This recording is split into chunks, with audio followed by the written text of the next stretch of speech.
ହାଟରୁ ଆଣିଥିବା ଫୁଲକୋବିରେ ମୁଁ କିଛି ବନେଇବି ଏହା ଭାବିବା ବେଳକୁ ମୁଣ୍ଡରେ ଆସିଗଲା କୋବି ଚିଲି ଟିକେ ବନାନ୍ତିନି ରୁଟିରେ ଖାଆନ୍ତି। ସେଥିଲାଗି ନିଜ ଲାଗି 2-4 ପାଖୁଡ଼ା କୋବିକୁ ଭଲ ଭାବେ କାଟି ଦେଇ ଧୋଇ ଦେଇ ତାକୁ ଲୁଣ ହଳଦୀ ଦେଇ ପାଣିରେ ବସେଇ କିଛି ସମୟ ସିଝେଇବାକୁ ଛାଡ଼ି ଦେଇଥିଲି। ସେଇଟା ସିଝିବାଲା ଭିତରେ ମୁଁ ଟମାଟୋ କ୍ୟାପ୍ସିକମ୍ ଅଦା ରସୁଣ ପିଆଜ ଏଗୁଡ଼ା ସବୁ ଭଲ ଭାବେ କାଟି ଦେଇଥିଲି। ତାପରେ କୋବିକୁ ପାଣିରୁ ଛାଣିକି ତାକୁ ଥଣ୍ଡା ପାଣିରେ ଟିକେ ପକାଇ ଦେଇଥିଲି। ଏହା ଭିତରେ ମୁଁ କ'ଣ କରିଥିଲି ଅଦା ରସୁଣ ଆଉ କଞ୍ଚା ଲଙ୍କାର ଗୋଟେ ପେଷ୍ଟ ବନେଇ ଦେଇଥିଲି।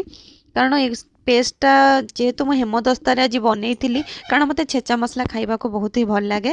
ତାପରେ ଗୋଟେ ବାଉଲରେ ମୁଁ ନେଇଯାଇଥିଲି ସିଝା କୋବିକୁ, ତା ସାଙ୍ଗରେ କର୍ଣ୍ଣଫ୍ଲାୱାର ମଇଦା କିଛି ଲୁଣ ଆଉ ଛେଚା ହେଇକି ରଖିଥିବା ମସଲାକୁ ପକାଇ ଦେଇଥିଲି। ତା ସାଙ୍ଗରେ ଲଙ୍କାଗୁଣ୍ଡ କିଛି ପକାଇ ତାକୁ ଭଲ ଭାବେ ଗୋଳାଇ ଦେଇଥିଲି।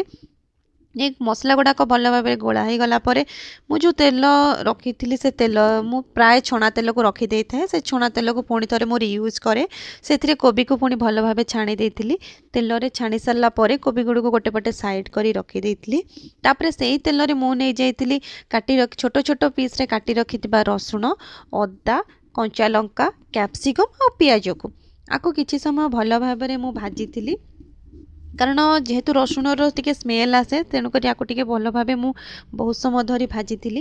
ଏଇଟା ଭାଜିଗଲା ପରେ ସେଥିରେ ମୁଁ ପକାଇ ଦେଇଥିଲି କିଛି ଲୁଣ ପକାଇ ସାରିଲା ପରେ ମୁଁ ସେଥିରେ ପକାଇଥିଲି ସୋୟା ସସ୍ ଚିଲି ସସ୍ ଆଉ ଟମାଟୋ ସସ୍।